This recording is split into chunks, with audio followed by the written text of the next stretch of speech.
고맙습니다. 이제 오늘은 이제 오늘 법회에서 우리 선불교의 이제 초조하면 이제 달마 스님을 말해요. 근데 달마 스님께서 이 도를 깨닫는 데 있어서, 도에 들어가는 데 있어서 실천해야 될 네 가지의 마음 공부, 마음 수행, 어떤 마음으로 공부를 해야 하느냐, 또 인생을 사는 데 있어서 어떤 마음으로 사는 것이 수행하는 수행자의 마음가짐이냐, 또 이제 깨달음, 이 도에 이르기 위해서도 또 어떤 마음을 가지는 게 이 깨달음에 가까이 가는 공부냐 하는 것에 대해서 이 네 가지로 설명을 딱 해주고 계세요. 근데 이 네 가지가 곱씹어 보면 볼수록 참 아주 기가 막힙니다. 오늘 이 말씀을 좀 드리려고 해요. 첫 번째가 뭐냐면 이제 보원행이라 그래요. 우리가 보통 이제 원한심이 들거나 이 마음 공부를 하려고 해도 마음이 이제 좀 번잡하고 마음이 좀 고통스럽고 또 남들에게 좀 미워하는 마음이 생기고, 나는 왜 이렇게 열심히 해도 되지 않느냐, 뭐 미운 사람들이 있잖아요. 그리고 미운 상황이 있잖아요. 그래서 이게 쉽게 말해 화나는 일이 많으면, 분노하고 화나는 일이 많고 미워하고 원망하는 사람이 많으면 일단 이 마음 공부하기가 쉽지가 않아요. 오죽했으면 경전에 보면은 아무리 열심히 수행한 수행자라 할지라도 한 번 화를 내게 되면 그것이 뭐 천상 저 하늘 세계까지 다 불태운다, 이런 식의 표현이 있을 정도란 말이에요. 그런 방편의 표현을 했던 이유가 뭐겠냔 말이죠. 이 공부하는 데 방해되는 마음이고 또 일상생활을 살아가는 데서도 방해되는 마음이기 때문에 그래요. 분노하고 화내고 원한심을 가지고 누군가를 미워하고 사람을 미워하고 하는 이런 마음들.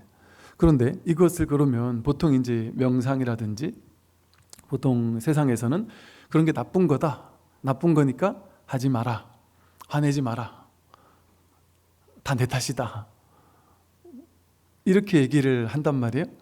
더 좋은 말인지는 누구나 다 알아요. 그렇게 하지 말아야 되는 걸 모르는 사람이 어디 있습니까? 다 알죠. 다 아는데 이게 내가 실천이 안 된단 말이에요.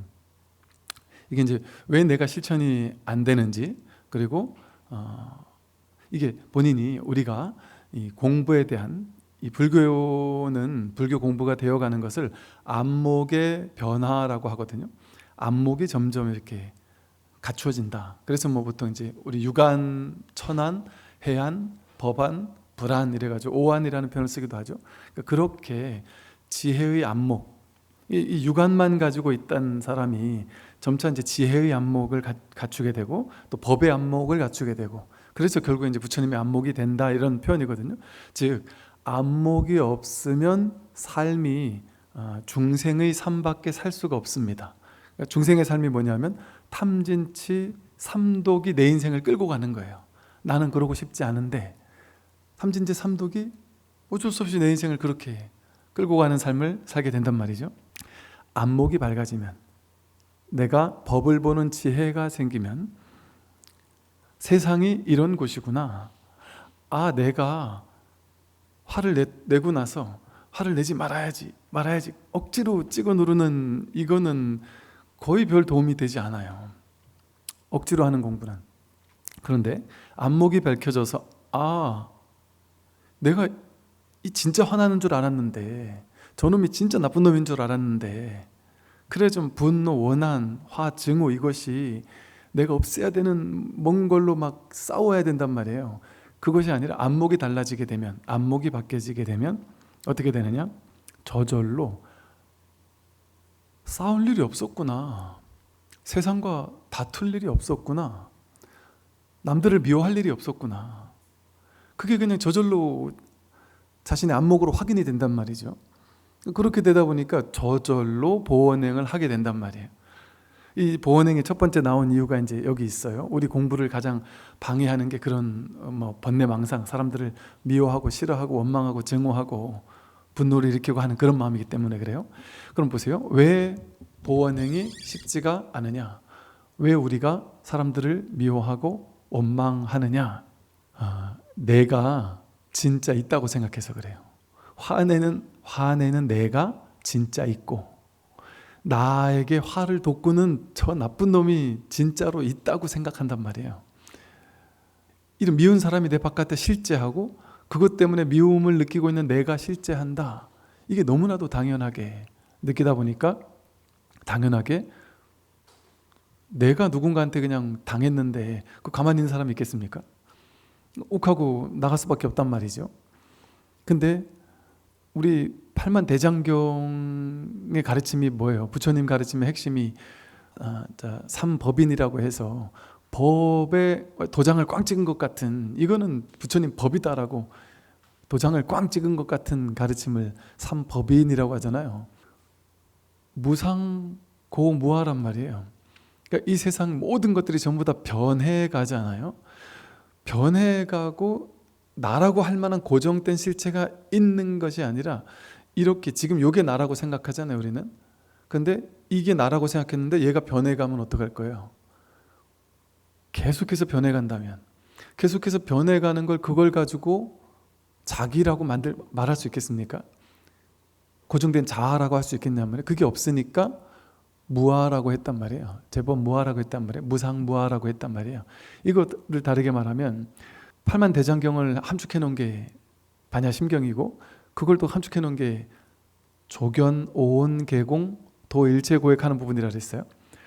오온이 모두 공하다라는 것을 비추어 보면 모든 괴로움과 속박에서 벗어난다 이 말이잖아요.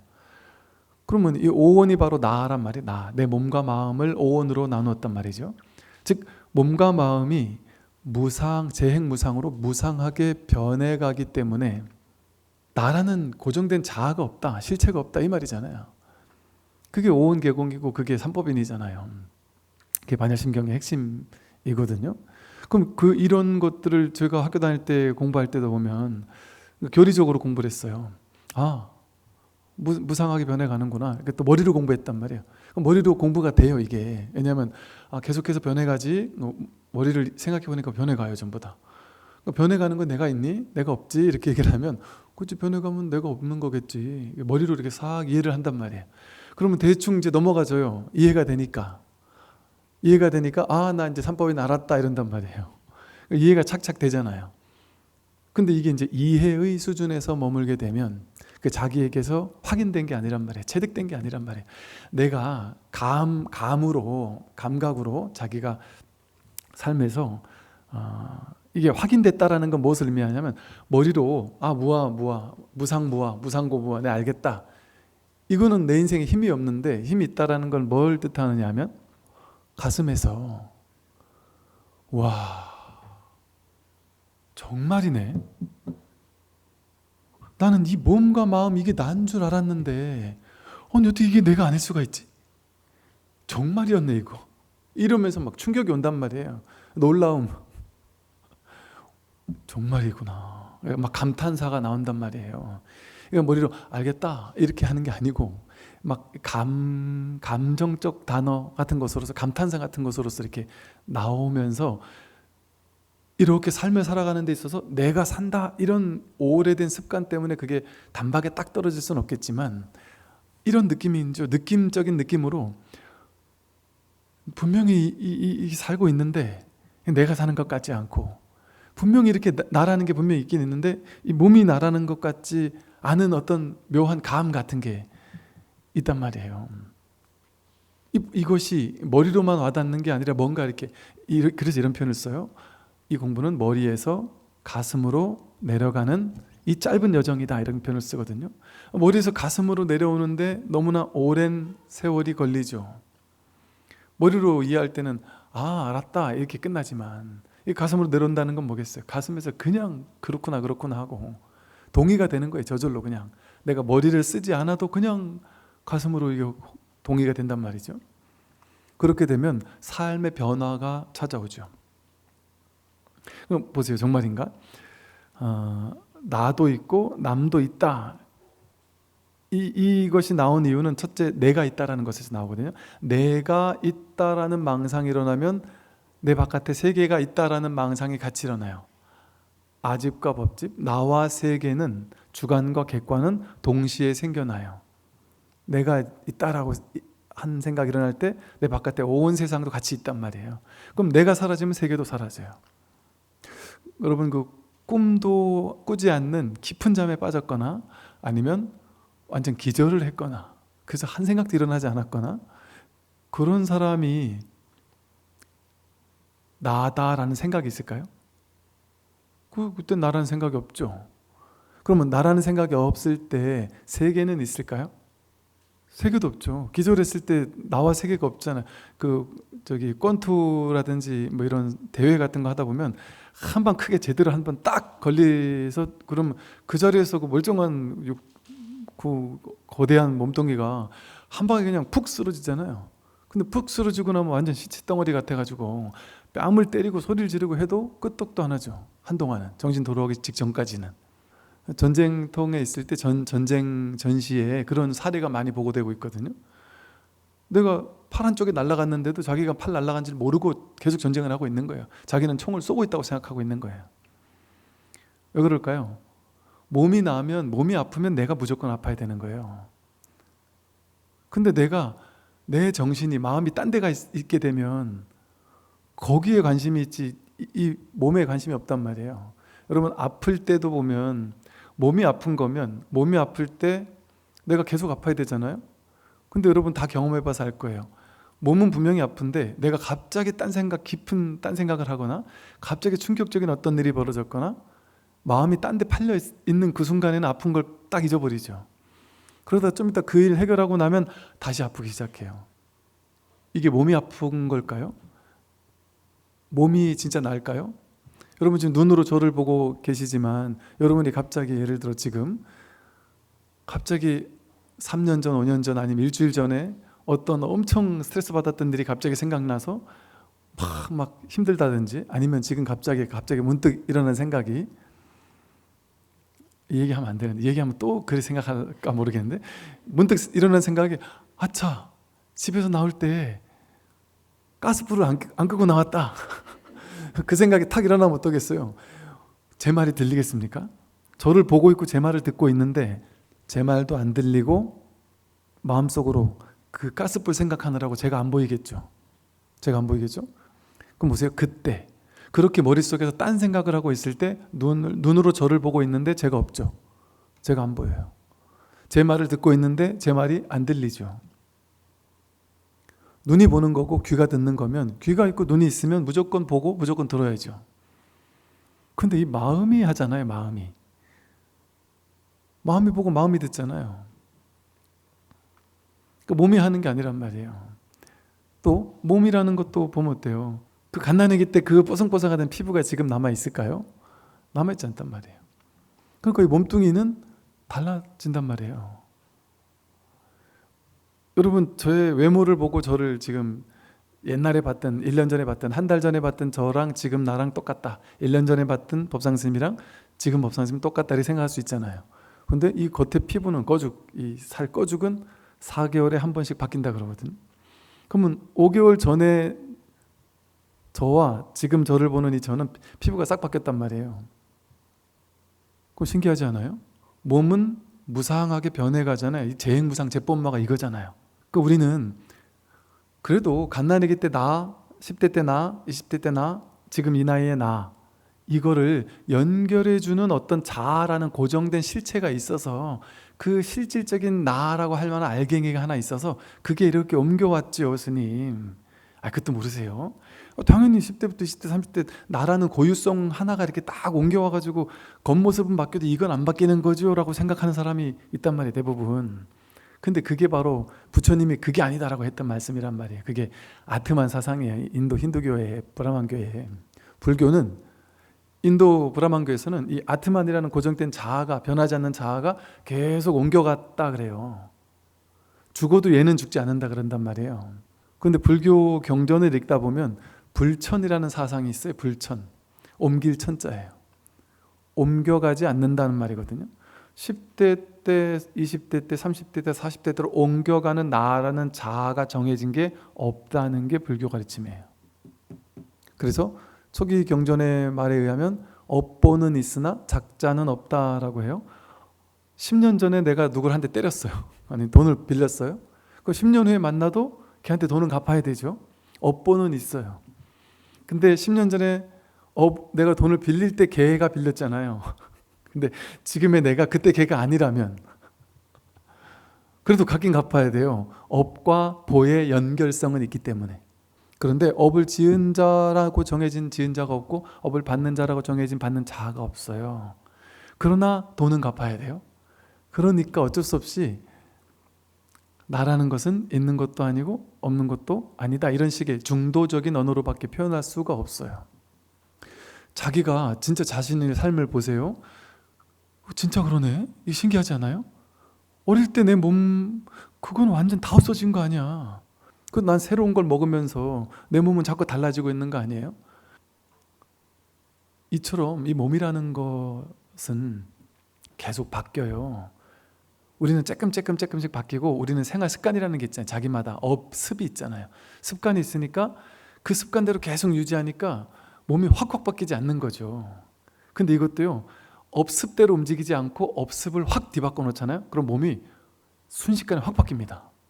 제가 경험해 본 게 이게 업습이 계속 비슷한 생활 습관이 유지되니까 안 바뀌는 것 같이 느끼는 거예요. 그러니까 제가 대학교 때까지, 고등학교, 대학교 때까지 집에서 저희 부모님 일 도와드린다고 늘 요즘 말로 노가다를 맨날 하고 살았어요. 주말만 되면 부모님하고 떼양볕에서 맨날 노가다를 했어요.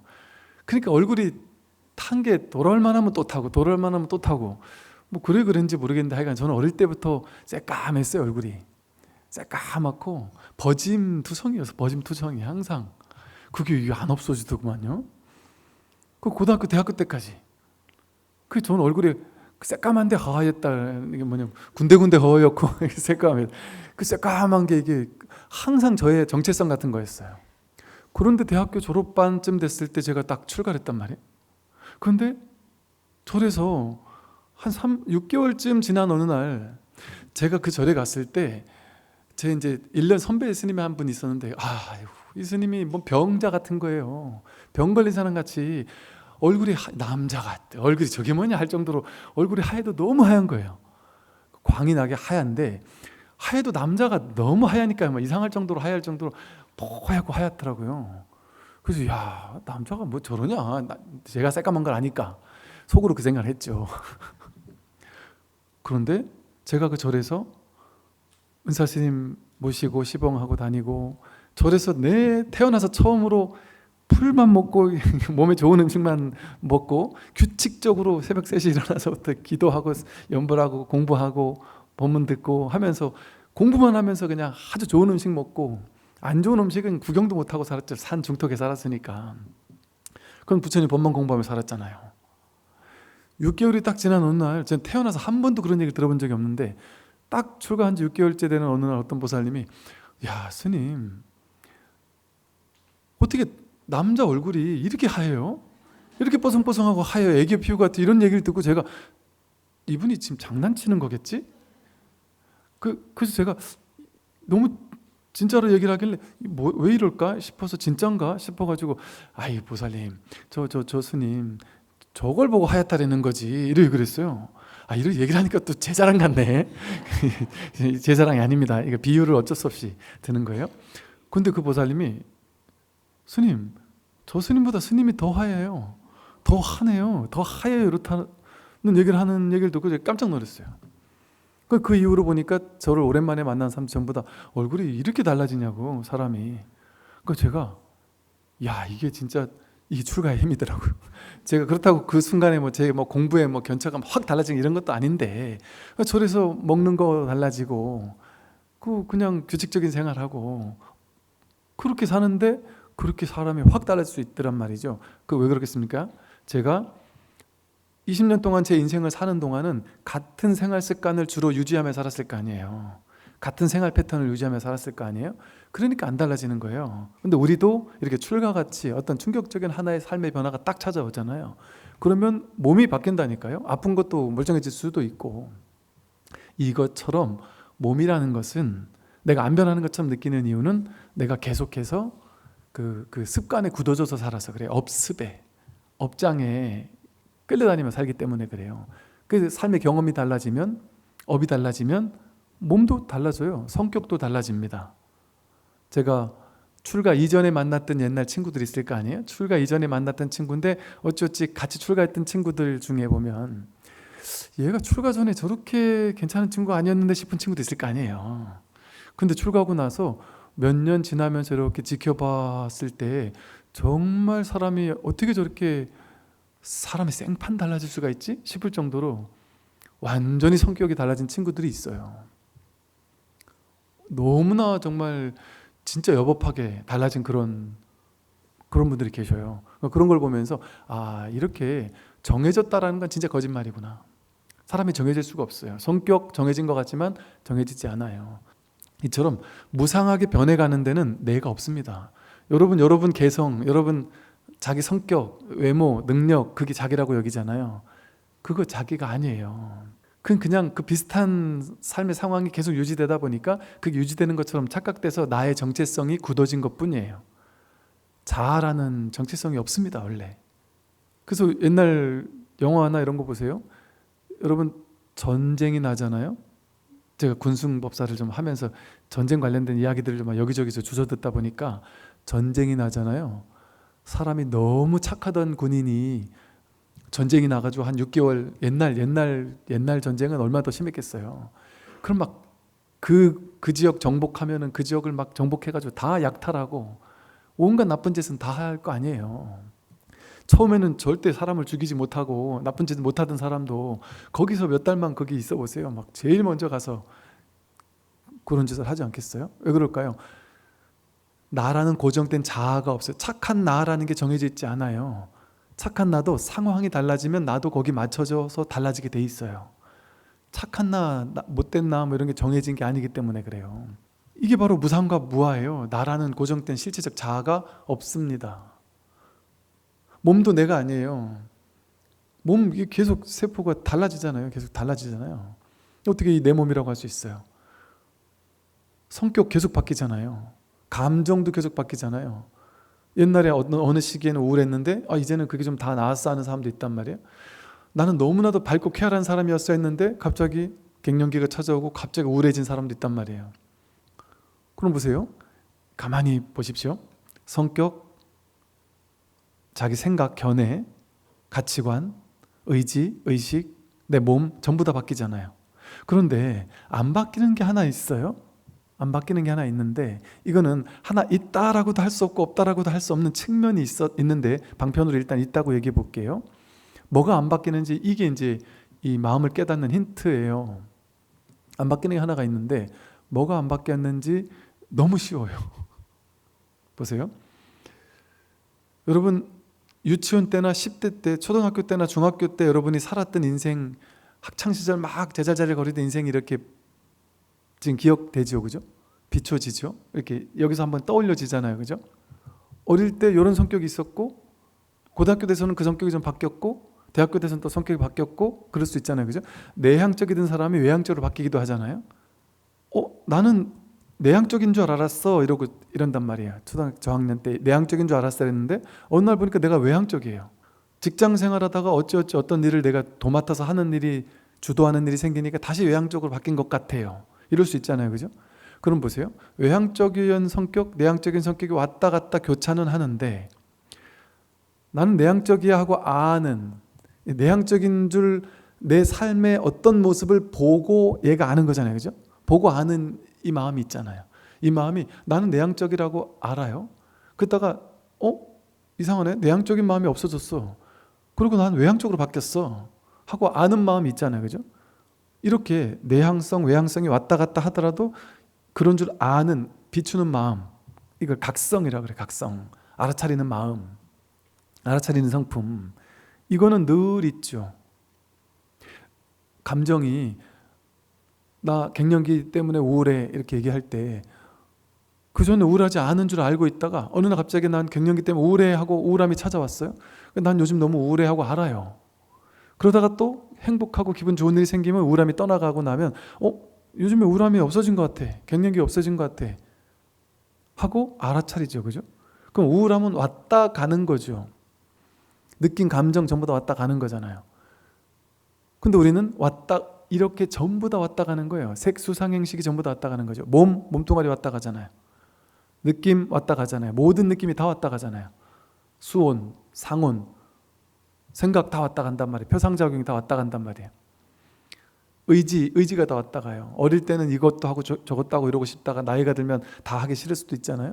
의지작용이 달라져요. 하고 싶은 것도 달라지고. 분별의식은 분별을 죽을 때까지 분별하는 걸 배워 익히니까, 삶의 경험 속에 배워 익히니까 옛날에 이게 맞다고 생각했던 분별이 나중에 나이가 들면서 저게 맞다라고 바뀌기도 한단 말이에요. 분별의식도 계속 달라져요. 그러면 어느 것이 나라고 할 수 있는 게 있을까요? 색수상행식 가운데 전부 다 변해가는 거잖아요. 이게 머리로 이해하는 거예요? 아니면 자기 삶의 경험으로 자기가 직접 자신의 삶을 이 교보제로 한번 보세요. 계속 달라졌잖아요. 명백하잖아요. 느낌도 계속 달라졌잖아요. 성격도, 생각도, 의지도, 의식도 다 왔다 갔다 했잖아요. 그런데 신기한 거 하나는 그 모든 걸 있는 그대로 비추고 있는 이 각성, 영각성, 소소영령하게 아는 이 마음, 이거는 왔다 갔을까요? 이것이 내가 이렇다, 내가 저렇다, 내가 우울하다, 내가 행복하다 이렇게 알아차리고 있잖아요. 비추고 있잖아요. 근데 이 알아차림의 성품은, 영각성이라는 이 알아차림의 성품은 지관이라는 표현을 써요. 지관. 멈추었을 때 보이는 거예요. 뭐가 멈췄을 때? 분별이 멈추었을 때. 분별망상으로 뭐가 분별이에요? 몸이 나지 하는 게 분별이에요. 이 피부를 중심으로 안쪽은 나고 바깥쪽은 세상이야 라고 하는 생각, 그 생각이잖아요. 여러분 가만히 보세요. 여러분 그냥 아무 생각도 하지 않고 그냥 멍하니 가만히 있을 때, 그때 나는 여자야, 나는 뭐 55살이야 이게 있어요? 나이 없잖아요. 나이를 잊고 보통 여러분 나이 몇 살이냐 물어보면 갑자기 순간 멍하다가 나 몇 살이지 이렇게, 그런 사람도 있잖아요. 그러니까 나이가 좀 들고 나면 나이 별로 생각 안 하잖아요. 그럼 내가 몇 살이었지 이렇게 생각해야 나이가 나오잖아요. 그죠? 생각하기 전에 나이가 없죠. 똑같지 않아요? 사실은 성별도 한 생각 이렇게 해야 내가 남자였나 여자였나, 생각하지 않으면 성별도 없어요. 내가 잘난 사람인지 못난 사람인지도 한 생각 일으켜야 있죠. 똑같이 내가 사람이다 하는 것도 한 생각도 일으키지 않을 때 내가 사람이라는 생각이 있습니까? 없어요. 생각 따라가야 있죠. 내가 있고 세계가 있다, 이게 생각이잖아요. 이것이 생각입니다, 여러분. 왔다 가는 생각이에요. 근데 이 몸이 나야 라고 이 몸이 나야, 몸과 느낌, 생각, 감정, 성격 이게 나야 라고 하는 그 한 생각 일으킬 때, 한 생각 일으켰잖아요, 그죠? 한 생각 일으킬 때 몸이 나야 라고 생각했다가 아무 생각도 하지 않으면 뭐가 난지 모르겠어요. 나라는 생각이 없어요. 나는 남자인지 여자인지 이런 생각이 없단 말이에요. 그럴 땐 또 그 생각이 사라진단 말이에요. 근데 여러분 아무것도 없을 때, 한 생각도 일으키지 않을 때, 한 생각도 일으키지 않고 있어 하고 알아차리고 있는 그놈은 없어지지 않았죠. 그러니까 명상하고 나서 와, 오늘은 명상이 잘 됐어, 오늘은 생각이 일어나지 않았어, 이렇게 얘기하잖아요. 그거 어떻게 알았냔 말이에요. 한 생각도 일으키지 않았다라는 걸 알고 있는 이 마음은 오고 가지 않는단 말이에요. 여여부동하단 말이에요. 불생불멸한단 말이에요. 열애여거한 거란 말이에요. 근데 이 마음이 나를 보고 있었죠.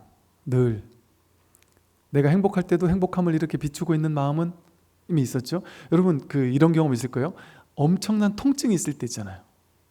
아주 깊은 통증이 있을 때. 제가 강원도 양구에 살 때예요. 저는 그냥 맨날 산에 올라갔다 내려오면 풀을 여러 개 뜯어가지고 그냥 씻어가지고 그냥 쌈장 하나 찍어 먹고 살았어요. 그냥. 그러던 어느 날 뭘 잘못 먹어가지고 밤새 그냥 복통으로 죽을 뻔했거든요. 밤새도록. 그 양구에 밤에 문 연 병원이 어디 있겠어요. 밤새 죽을 것 같이 괴로워 죽겠는 거예요. 그 통증과 밤새도록 통증과 함께 있었죠. 근데 묘한 경험을 했어요. 묘한 것도 아니에요. 누구나 할 수 있는 거죠. 통증으로 죽을 것 같이 아프잖아요. 그런데 통증으로 죽을 것 같이 아픈 그 순간에 그 아프다라는 것을 알아차리고 있는 그 마음이 있어요. 이 통증을 알아차리고 있는 이 마음이 있어요. 이 마음이 내가 아픈 줄 알고 있는 마음이, 이런 거 느껴지지 않아요, 여러분? 엄청 아플 때 내가 아픈 줄 아는 이 마음은 아프지가 않아요. 이 마음이 아픔을 비추고 있단 말이에요. 행복할 때 내가 행복해하고 행복한 줄 아는 마음. 여러분, 영화 스크린이 깨끗해야만, 투명하고 깨끗해야만 영화에 잔잔한 영상도 비추고 바닷속 영상도 비추고 온갖 영상을 다 비출 수 있잖아요. 그러듯이 우리의 본래 마음은, 이 불성이라고 하는 우리의 본래 마음은 청정해가지고, 청정하다는 게 뭐예요? 이게 스크린처럼 깨끗하단 말이에요. 어디도 오염되어 있지 않은 마음이란 말이에요.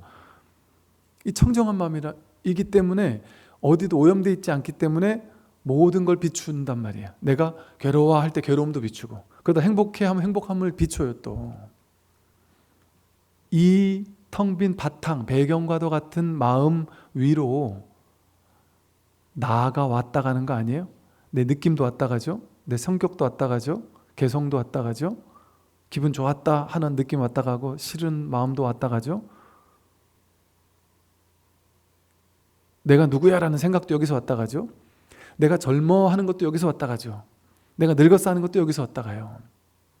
온 우주 삼라만상 모든 것들이 이 마음바탕 위로 왔다 갑니다. 이렇게 보세요. 이렇게 나도 세계도 모든 것이 전부 다 이 한바탕의 마음 위에 드러나는 그림자예요. 이 마음을 거울에 비유하거든요. 청정하고 깨끗한 거울에 비유해요. 혹은 바다에 비유해요. 삼라만상은 파도예요. 파도.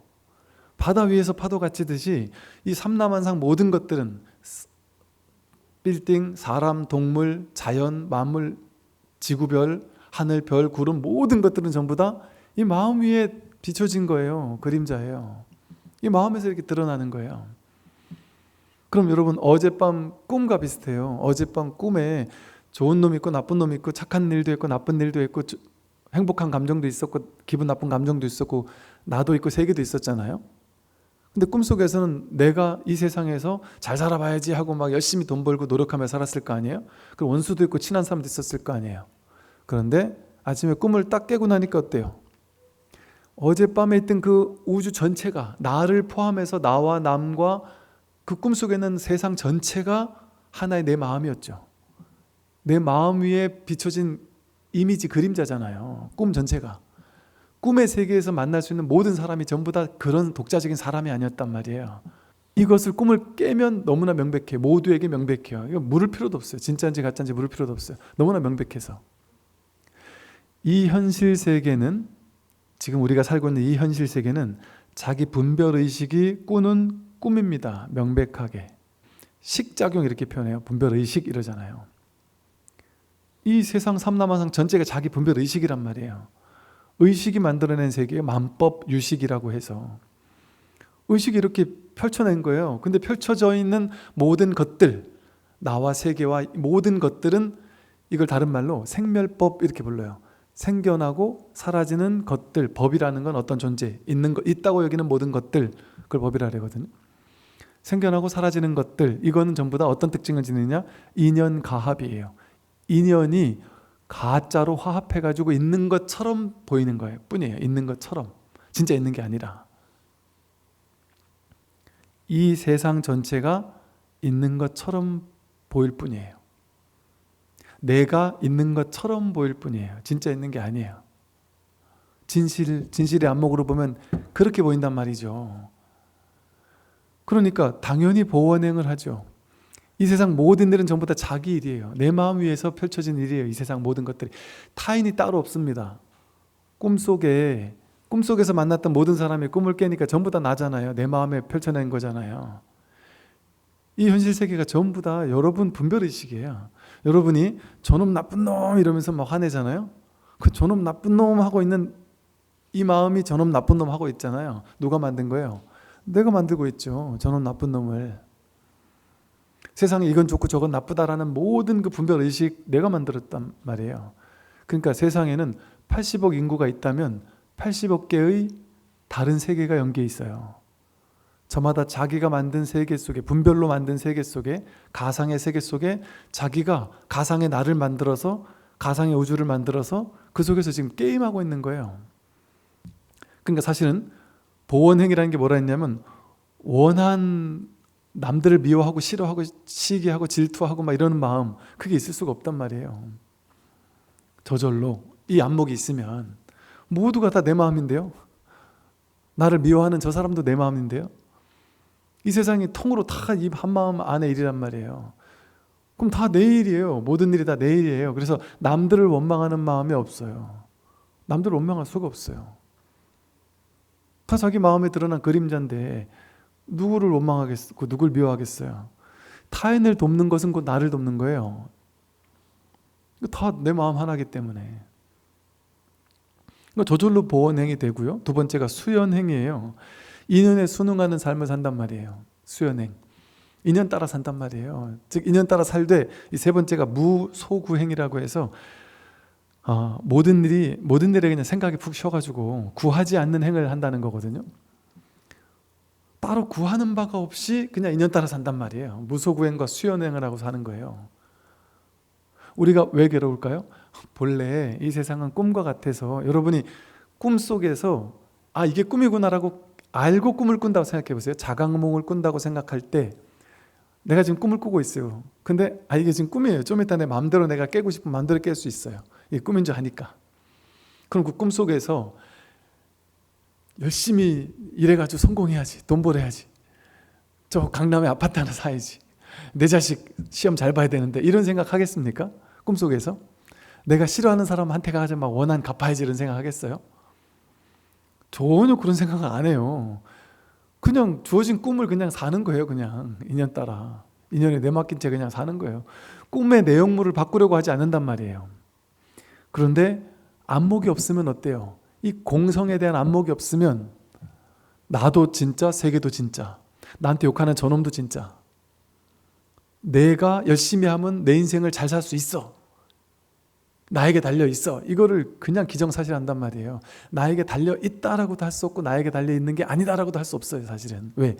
인연법이라는 게 인연과보라는 게 뭐냐면, 과보, 부자라는 과보를 받으려면 인과 연이 화합해야 된단 말이잖아요. 즉 인은 뭐냐면 내가 마음을 내는 거예요. 부자 돼야지 하고 마음 내는 거예요. 인은.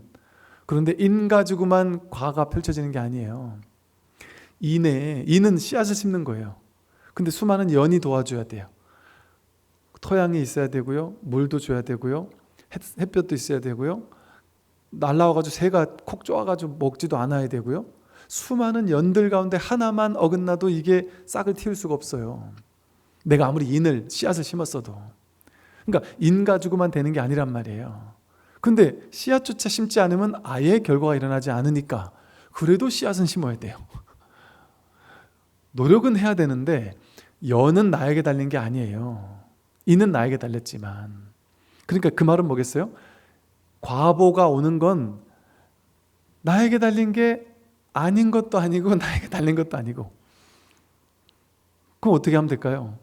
최선을 다해서 마음 나는 것을 씨앗은 심는 거예요. 근데 그리고 내가 할 수 있는 최선을 다해 가꾸긴 하는 거예요. 근데 결과는 내맡기는 거예요. 내가 하는 게 아니다. 완전 내맡겨 버리는 거예요. 그러니까 괴로움이 없죠. 결과에 대한 집착이 없죠. 인연 따라 사는 거예요. 이 공성의 세계에서 내가 주일 게 뭐가 있고 집착할 게 뭐가 있겠습니까? 바라는 게 없단 말이에요. 구하고자 하는 마음이 없단 말이에요. 무소구행을 한단 말이에요. 그런데 진짜 아무것도 안 구하는 게 아니에요. 바라는 거에 집착함 없이 바라는 거예요. 응무소주 이생기심, 머무는 법 없이 마음을 낸단 말이에요. 마음도 안 내는 게 아니에요. 인은 마음을 낸단 말이에요. 인으로. 마음은 내지만 꼭 집착하는 바가 없어요. 그러니까 간절히 마음을 내고 열심히 살아요. 열정적으로 살아요. 그런데 그 어떤 집착이 없어요. 무소구행, 그 어떤 집착도 없이 인연 따라 인연에 내맡긴 채 산단 말이에요. 마음은 내되 연은 인연에 달린 거다 하고 연에 모든 걸 내맡긴단 말이죠. 이렇게 사는 삶이 너무나도 가볍죠. 이렇게 사는 삶은 내가 살 게 없잖아요. 삶이 알아서 살 거잖아요. 그런다고 해서 내가 에너지가 없어지지 않아요. 마음 공부한다고 해서 게을러지거나 열심히 살지 않는 게 아니에요. 부처님 게으릅니까? 부처님이 얼마나 부지런하셨어요. 그 옛날에 수없이 많은 절을 창건하시고 그 많은 절들을 직접 걸어 다니면서 우리나라 수십 배 그 이상이 더 될 거예요. 그 넓은 땅을 다니면서 중생들을 교화하면서 평생을 바치셨단 말이에요. 완전히 푹 쉰 자리에서 모든 움직임이 나온단 말이에요.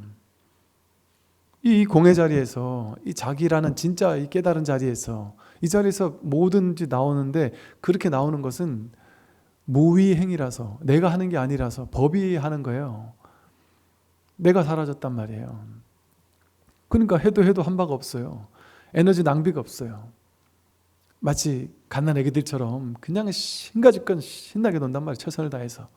그리고 잘 때 그냥 떡이 돼서 완전히 잔단 말이에요.